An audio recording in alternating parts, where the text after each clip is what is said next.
Welcome back. Today, I want to talk a little bit more about adaptive strategies or symptoms and how and why they develop. Things that people come into therapy to talk about, or the things we dislike about ourselves, the things that we are continuously trying to change, often stem from these protective adaptive strategies. And this is often known as a pro symptom way of thinking about things, meaning we don't see symptoms as a problem. We see symptoms as something that kept us safe in environments that didn't feel safe. So let's flesh that out a little bit more because people often get confused if they say, well, I did grow up in a safe home or I have been safe in my life. We're not just talking about physical safety, we are talking about relational safety. And to dive further into relational safety, we need to understand how we are wired as humans to stay in attachment to others. So, if you think about it as humans, especially as babies, when we are born, we have no capacity to care for ourselves. We don't even have the capacity to soothe ourselves. So, we rely on our caregivers, whoever they may be, to take care of us, keep us alive, keep us safe. And so, we are wired biologically to want to stay in connection to our caregivers, whoever they are, however they treat us, above all else. So, what that means is if our caregivers cannot meet our needs consistently, show up for us consistently, or see us consistently, our nervous system and our brain as children flag that as something potentially dangerous. Again, that is because we rely on them to keep us safe and to keep us alive. So, if we have to make a choice between our parents or us, that's going to create a sense inside of us as if something is very dangerous. Because, of course, we will need to choose our parents, caregivers, to stay safe or to stay alive. But that also means abandoning our own self and our own needs. So we have to understand this deeply from a child's perspective, that a child doesn't have the cognitive ability to say, my parents are doing the best I am, and there's nothing wrong with me. Instead, what a child feels is when I'm myself, however that might be, emotional, silly, quiet, when I need something, when I'm hungry, when I need new shoes, when I'm loud, when I accidentally break something, when I tell a little fib, when I'm learning to say yes, to say no, to be my own person. And my parents get tense. They withdraw. They yell at me. They send me to my room. They just don't understand me, and I can feel that in some way. They pull back from me or they don't give me the same attention, or even just that I sense my parents get tense, right? So maybe our parents were working a lot of jobs to try to provide us some sense of stability. And at a very young age, we start to sense that when we ask for something or need something, maybe our mom just gets really tight and tense and anxious. We might not know that that's about money, but we sense and start to correlate in our brain that having needs is correlated with our parents being upset. When that happens repeatedly, what gets wired in our brain is that it is dangerous for me to have needs, have feelings, be my own person, to want to be loved for who I am. I need to prove that I have value. Those things get wired into our brain through these environmental ruptures. So if you don't relate to the idea of having trauma, but you still have some of these like intellectualization, people pleasing, perfectionism, those kind of things, it's likely that you had environmental ruptures in your early life. None of us make it out of childhood unscathed. So it's very normal to have environmental ruptures in our early lives. But it's all about like our parents, are they able to provide repair? Are they able to notice what's happening and come back in? Do we have a safe school environment where we can try some of those things out in a different way?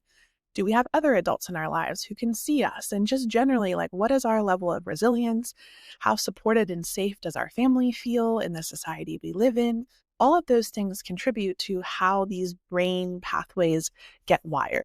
So remember, it's not just that we're developing habits, right? Like a habit of not asking for what we need. It's that our brain is forming neural pathways and encoding them as this is related to safety and this isn't. So when having needs makes our parents very tight and tense, and then maybe they're snipping at each other and everything in the house just feels a little more on edge, then having needs, that pathway in the brain starts to get encoded as a safety pattern. So anytime you start to walk down and think about having a need, or God forbid, state you have a need in your adult life, Your brain is like, ooh, red alert, send up a red flag. This is a really dangerous pathway. We can't go down the having needs pathway. Remember, that created a risk of us losing a connection. If we lose a connection, we won't be safe. We'll be voted off the island. We won't belong. Our parents won't love and care for us. We can't take care of ourselves because we're children. So we will die.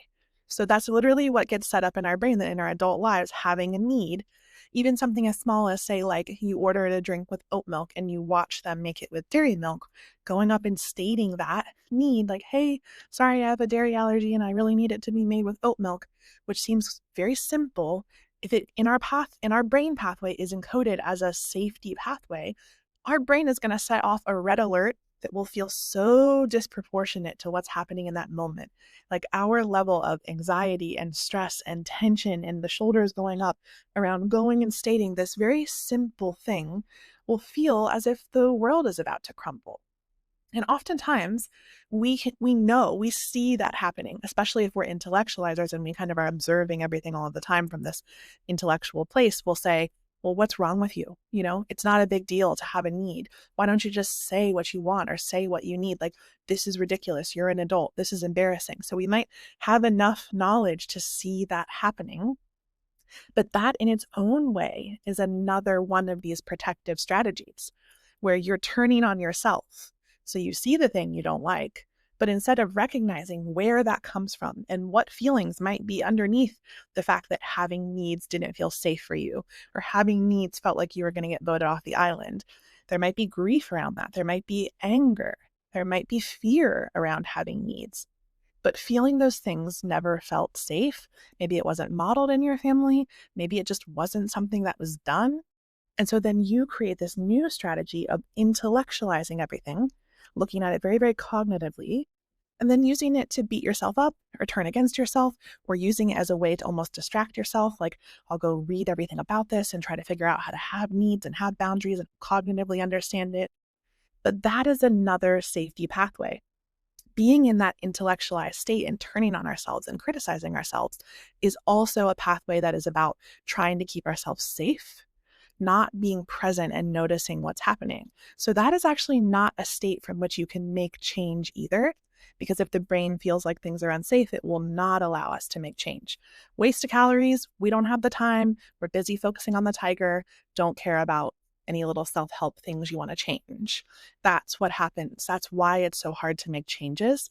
But we often get tricked in these states where we're like, well, I'm seeing this cognitively happen. I've read all the books about boundaries and codependency. Why can't I just state my need? Well, there's something wrong with me. I knew it. I knew all along there's something wrong with me. I'm just stuck. I'll never get unstuck. No one can help me. That is another part of the protective pathways. They layer together and they create these kind of bundles of roads so that our brain can look in the atlas and say, these are the roads to safety. Safety, safety, safety. All these roads and highways lead to the same place, which is as long as I never feel anything, never have any needs, never try to be my own self, never try to have value just for existing, they all lead me to being very safe. But what they don't lead us to is connection, presence, authenticity, curiosity, vitality, showing up in our lives, enjoying our lives, having joy. All of those things, they're in the other part of that atlas that lead to danger, danger, danger. So changing our pathways isn't just about understanding them cognitively here in the present, though of course insight is an important part of the process, but we have to shift the insight lens to say this isn't just a cognitive insight. This is starting to understand how this served me in the past. That is a different level of observation and self-awareness from the intellectualized safety pattern. And so changing these patterns is so possible. It is so, so, so possible to build new roadways in the brain. You'll hear me talk about that a lot. But first, we have to understand why those roadways are there, how they've gotten bundled together, how they served us in the past, and how they might not be serving us in the present. So then we can start to consider maybe, possibly, potentially one day, we could maybe tell the barista that we actually wanted oat milk. And even just thinking about that and noticing what comes up in your thoughts, emotions, and body sensations is part of how we change this process, which we will dive into further. So I'd love to hear any questions, thoughts, or curiosities you have on this as we continue to expand.